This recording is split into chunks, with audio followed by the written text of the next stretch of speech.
ఉమ్మడి మెదక్ జిల్లాలో ఈరోజు ప్రధాన వార్తలు ఈ విధంగా ఉన్నాయి. సిద్దిపేట జిల్లా వార్తలు వచ్చేసరికి గజ్వేల్ నియోజకవర్గ పరిధిలోని ఎర్రవల్లి సమీపంలో ఉన్న కేసీఆర్ వ్యవసాయ క్షేత్రంలో ఈరోజు కరీంనగర్, ఆదిలాబాద్ జిల్లాలకు సంబంధించిన బీఆర్ఎస్ పార్టీ ముఖ్య నాయకులతో కేసీఆర్ సమావేశమయ్యారు.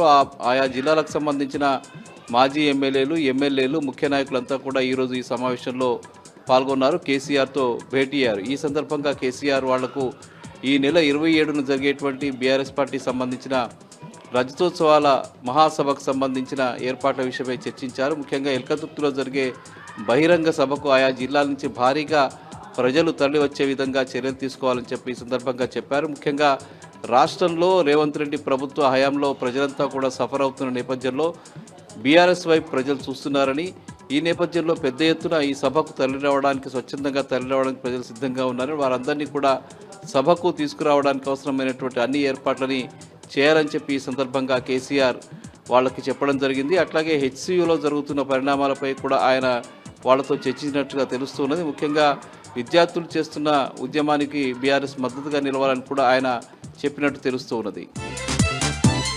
ఇక గజ్వేల్ నియోజకవర్గంలో ఈరోజు భారీ వర్షం కురిసింది. నియోజకవర్గంలోని అన్ని మండలాల్లో కూడా భారీ వర్షం నమోదైంది. మార్కెట్ యార్డ్లోకి వచ్చినటువంటి ధాన్యం తడిసిముద్దైనటువంటి పరిస్థితి. అక్కడ వరి ధాన్యంతో పాటు పొద్దుతిరుగుడు, పత్తి పంటలు కూడా పూర్తిగా తడిసిపోయినట్టుగా చెప్తున్నారు. రైతులు పెద్ద ఎత్తున నష్టపోయినట్టుగా తెలుస్తూ ఉంది. ఇక దుబ్బాక నియోజకవర్గంలో ఈరోజు ఎమ్మెల్యే కొత్త ప్రభాకర్ రెడ్డి పర్యటించారు. ముఖ్యంగా పెద్దగుండవేలి ప్రాంతంలో కాలువల నిర్మాణం కోసం అవసరమైనటువంటి స్థలాల్ని ఆయన పరిశీలించారు. ముఖ్యంగా తెలంగాణ రాష్ట్ర ప్రభుత్వం మల్లల సాగర్ నుంచి నీళ్లు విడుదల చేయడం విషయంలో, అట్లాగే కాలువలు నిర్మించే విషయంలో తాత్సారం చేస్తున్నది. ఫలితంగా రైతుల పంటలు ఎండిపోయే పరిస్థితి ఏర్పడిందని, ఇప్పటికైనా స్పందించి మల్లన సాగర్కు సంబంధించిన కాలువ నిర్మాణం చేపట్టాలని చెప్పి కొత్త ప్రభాకర్ రెడ్డి డిమాండ్ చేశారు.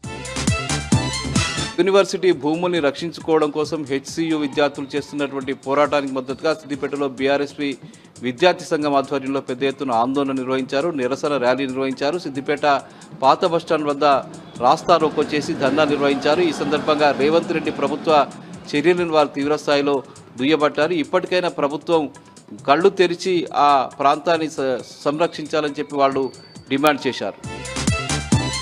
మెదక్ జిల్లా వార్తలు వచ్చేసరికి మెదక్ జిల్లా రామాయంపేట ప్రాంతంలో భారీ వర్షం కురిసింది. మార్కెట్ యార్డ్లలోకి తీసుకొచ్చినటువంటి ధాన్యం తడిసిముద్దైంది. అట్లాగే ఆరబోసిన ధాన్యం కూడా పలుచోట్ల తడిసిపోయిన నేపథ్యంలో రైతులు పెద్ద ఎత్తున ఆందోళన వ్యక్తం చేశారు. తడిసిన ధాన్యాన్ని కూడా ప్రభుత్వం కొనుగోలు చేయాలని చెప్పి వాళ్ళు డిమాండ్ చేశారు. గుమ్మడిదలలో యథావిధిగా డంప్ యార్డుకు వ్యతిరేకంగా పెద్ద ఎత్తున ఆందోళన కొనసాగుతూ ఉన్నది. ముఖ్యంగా 58వ రోజు కూడా ఈరోజు ఆ మండలానికి సంబంధించిన 13 గ్రామాలకు సంబంధించిన ప్రజలంతా కూడా అటు ప్యారానగర్, నల్లవెల్లి ప్రాంతంలో డంపింగ్ యార్డు ఏర్పాటు చేయవద్దని చెప్పి డిమాండ్ చేస్తూ రిలే నిరాహార దీక్షలు కొనసాగించారు. రేవంత్ రెడ్డి ప్రభుత్వం ఇప్పటికైనా స్పందించి జీవోను రద్దు చేయాలని చెప్పి వాళ్ళు డిమాండ్ చేశారు.